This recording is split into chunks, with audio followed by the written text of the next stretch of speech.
Сенбе жұртқа тұрса да қанша мақтап, әурет еді ішіне қулық сақтап. Өзіңе сен өзіңді алып шығар, еңбегің мен ақылың екі жақтап. Өзіңді сенгіштікпен әуре етпе, құмарпаз боп мақтанды қуып кетпе.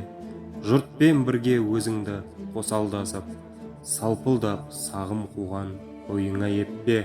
Қайғы келсе қарсы тұр, құлай берме, қызық келсе қызықпа, оңғаққа ерме.